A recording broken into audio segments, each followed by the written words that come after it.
यहाँ के लोग बहुत जालिम है भाई, मारता भी है और काम भी कराता। मेरा मालिक मुझे सऊदी अरब लेके आया, काम करूँगा, काम कराएगा, अच्छा सैलरी देगा बोल के मुझे यहाँ पर बहुत टॉर्चर कर रहा है।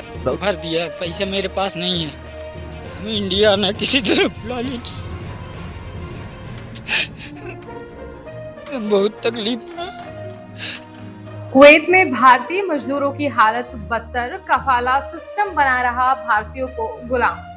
कुवैत में भारतीय मजदूरों की हालत बदतर, कफाला सिस्टम ने बना रखा है गुलाम कुवैत की कुल आबादी का 21% भारतीय कामगार।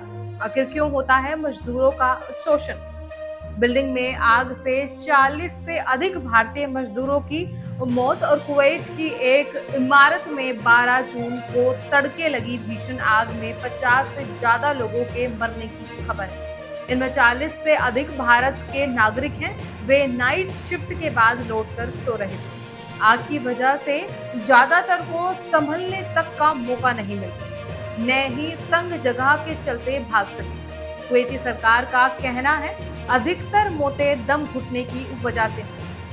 अब इस मामले में तेजी से कार्रवाई हो रही है, लेकिन कुवैत समेत किसी भी खाड़ी मुल्क की तस्वीर पाक साफ नहीं। अक्सर इन पर आरोप लगता रहा है कि यहाँ पेशेवर, खासकर प्रवासी मजदूर अमानवीय हालातों में रहते हैं। आज की वीडियो में हम आपको बताएंगे भारतीय कामगारों की वो कहानी जो आपको हैरान कर देगी। आइए जानते हैं पूरी खबर। नमस्कार, स्वागत है आपका एयर न्यूज में। सबसे पहले आपको गल्फ कंट्रीज के बारे में बताते हैं। दरअसल जिन भी देशों के बॉर्डर फारस की खाड़ी से मिलते हैं वे खाड़ी या गल्फ देश कहलाते हैं। इनमें बहरीन, कुवैत, ओमान, कतर, सऊदी अरब और संयुक्त अरब अमीरात, ये 6 देश शामिल हैं। वैसे तो ईरान और इराक भी फारस की खाड़ी से कनेक्टेड हैं, लेकिन वे गल्फ कोऑपरेशन काउंसिल का हिस्सा नहीं है। ना ही यहाँ काम करने ज्यादा भारतीय जाते हैं। 70 के दशक में ऑयल बूम के बाद से भारत से काफी सारे लोग काम के लिए गल्फ जाने लगे। इनमें पेशेवर लोगों के अलावा मजदूर ज्यादा थे, जैसे इमारत बनाने वाले या इंफ्रास्ट्रक्चर पर काम करने वाले। मिनिस्ट्री ऑफ एक्सटर्नल अफेयर्स ने एक आरटीआई के जवाब में बताया था कि लगभग 10.34 मिलियन एनआरआई 200 से ज्यादा देशों में रह रहे हैं। इनमें यूएई में लगभग 3.5 मिलियन, सऊदी अरब में 2.59 मिलियन, कुवैत में 1.2 और कतर में 74 लाख, ओमान में 7 लाख, जबकि बहरीन में 3.25 लाख भारतीय हैं। गल्फ के अलावा सबसे ज्यादा देसी लोग अमेरिका में लगभग 1.28 मिलियन हैं। अब बात करते हैं कुवैत की। अग्निकांड वाले इस देश में कुछ समय पहले सार्वजनिक नागरिक सूचना प्रबंधन ने एक डेटा जारी किया था। इनकी माने तो दिसंबर 2023 तक कुवैत की आबादी लगभग 49 लाख थी, जिनमें 15 लाख से ज्यादा स्थानीय लोग, जबकि 39% लोग प्रवासी हैं। इसमें भी इंडियन वर्कर सबसे ज्यादा हैं। अब एक सवाल ये है कि आखिर भारत से लोग कुवैत या काफी खाड़ी देशों में क्यों जाते हैं? हमारे देश का गल्फ के साथ करार है कि वे मजदूरों को न्यूनतम रेफरल वेतन दें। इसके लिए कामगारों को खुद को फॉरेन मिनिस्ट्री के ई माइग्रेट पोर्टल पर रजिस्टर करना होता है। काम के अनुसार वेतन तय होता है। जैसे राजमिस्त्री, ड्राइवर और कारपेंटर के काम पर हर महीने न्यूनतम $300 मिलेंगे, जबकि डोमेस्टिक वर्कर इससे ज्यादा कमाई करते हैं। वहीं पेशेवरों जैसे नर्स, इंजीनियरों की कमाई काफी ज्यादा है। कामगार आमतौर पर गल्फ जाकर पैसे बचाते हैं और अपने घर भेजते हैं। इससे कम समय में भारतीय करेंसी के हिसाब से काफी सेविंग हो जाती है। यही कारण है कि वहाँ ज्यादा से ज्यादा लोग जा रहे हैं। हालांकि तनख्वाह भले ही ज्यादा दिख रही हो, लेकिन वहाँ भारतीय कामगार अक्सर अमानवीय हालातों में रहते हैं। यहाँ तक कि उनके काम के घंटे भी तय नहीं होते। उन्हें स्थानीय लोगों से खराब ट्रीटमेंट मिलता है।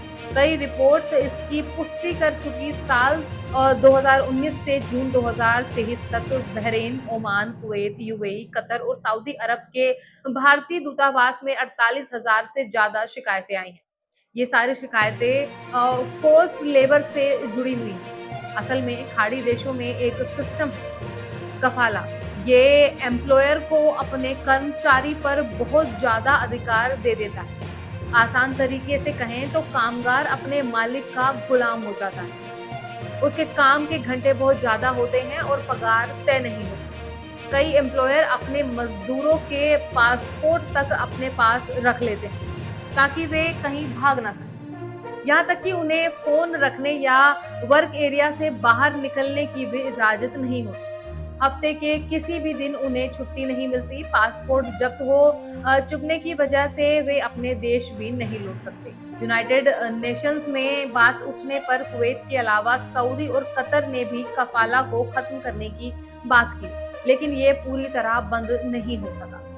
अब आपको बताते हैं कि कफाला क्या होता है। इसमें एम्प्लॉयर को कफील कहा जाता है। जैसे कुवैत या बाकी गल्फ देशों की सरकार स्पॉन्सरशिप परमिट का हक देती है, कफील अक्सर कोई फैक्ट्री मालिक होता है। परमिट के जरिए ये विदेशी मजदूरों को अपने यहाँ बुला सकता है।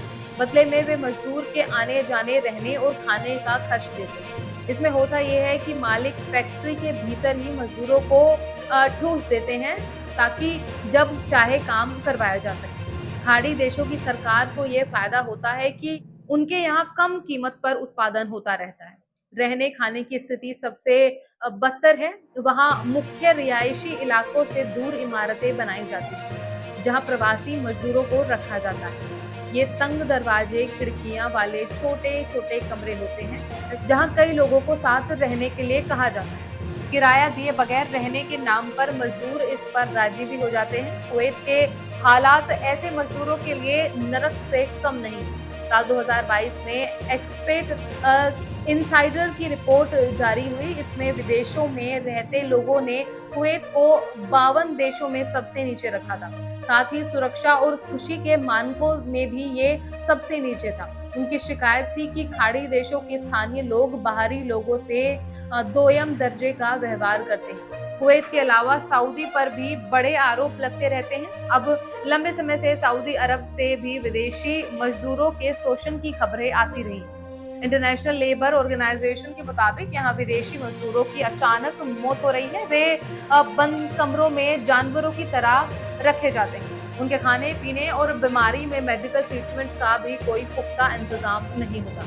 ILO ने बकाया आंकड़े देते हुए पूछा कि फला साल में एकाएक इतने लेबर्स की मौत क्यों हुई जो देश आने से पहले स्वस्थ और युवा थे। सऊदी ने जब बड़े खेलों का आयोजन कराया तब भी मानवाधिकार संस्थाओं ने कहा था कि देश स्पोर्ट्स वॉशिंग कर रहा है, यानी खेलों के जरिए गलतियों पर लीपापोती कर रहा है। अब सोचिए कुवैत में किस तरह से भारतीय मजदूरों के साथ अमानवीय की जा रही है, लेकिन इस पर सरकारें मौन है। हालात सुधरने की जरूरत है। फिलहाल इस रिपोर्ट में बस इतना ही। इस मुद्दे से जुड़े कोई भी सवाल या अपने विचार आप हमें हमारे कमेंट में लिख सकते हैं। और इसी तरह की देश और दुनिया की तमाम खबरों के लिए चैनल को सब्सक्राइब करके बेल आइकन को दबाना ना भूलें ताकि आने वाले समय में आपको हमारी महत्वपूर्ण वीडियो की नोटिफिकेशन समय से प्राप्त हो सके। फिलहाल मैं तनु शर्मा आपसे विदा लेती हूँ। फिर मिलती हूँ एक नई अपडेट के साथ। तब तक के लिए आप देखते रहिए एड न्यूज।